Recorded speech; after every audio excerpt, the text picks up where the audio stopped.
Saat ini Kana sedang menggendong Alvar, anak dari Sarah yang berstatus sebagai adik dari maminya, yakni Rachel. Kana dan Alvar kini sedang berada di ruang tamu rumah orang tua Kana. Di rumah itu tidak ada siapapun selain mereka. Seluruh keluarganya sedang pergi menghadiri acara makan malam di rumah kakeknya, yakni Regan. Kana dan Alvar tidak ikut, karena mereka tidak mau datang ke acara jamuan makan malam yang diadakan setiap tahunnya oleh seluruh keluarga Regan. Karena itu akan memakan waktu yang sangat lama, hingga jam 12 malam. Terhitung sudah 8 dot susu lebih yang Alvar habiskan setelah kepergian kedua orang tuanya. Alvar akan berhenti menangis setelah diberikan susu dan akan menangis lagi setelah susunya habis. Karena saat ini masih berusaha agar Alvar menyukainya. Ya, walaupun itu akan sedikit susah. Itu juga karena Kana dan Alvar memang tidak terlalu dekat. Mami, Daddy, kapan pulang? Nanti, Alvar main dulu ya. Bujuk Kana yang saat ini tengah duduk di karpet ruang tamu rumah. Sedangkan Alvar duduk di sofa. Tapi Mami sama Daddy pulang kan?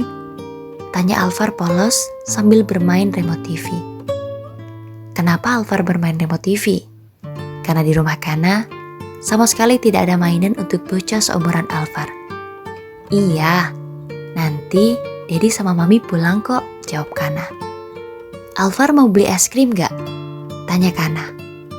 Mungkin ini adalah langkah awal yang Kana lakukan agar Alvar bisa menyukainya. Mau, tapi sama Daddy sama Mami, jawab Alvar menggemaskan. Nanti Alvar beli lagi sama Daddy ya.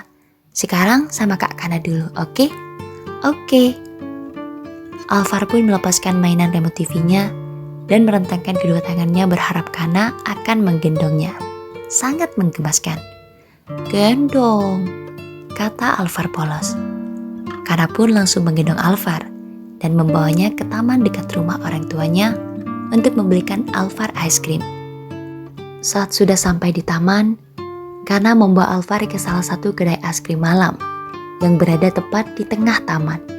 Tanpa mereka sadari, ada seseorang yang memperhatikan mereka sejak keluar dari rumah Kana tadi. Orang itu tengah bersembunyi di balik pohon sambil menangis.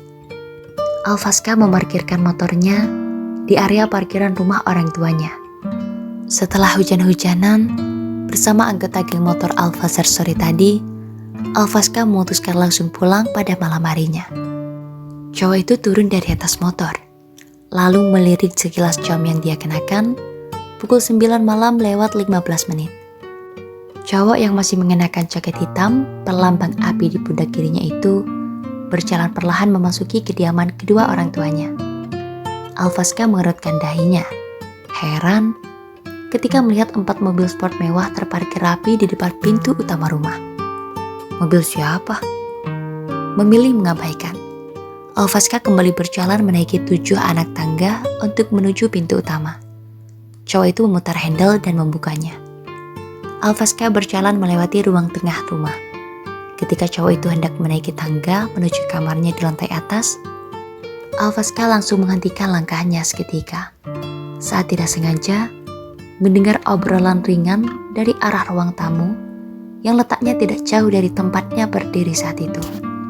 Karena penasaran, Alvaska memilih berbalik badan dan berjalan ke arah ruang tamu rumah.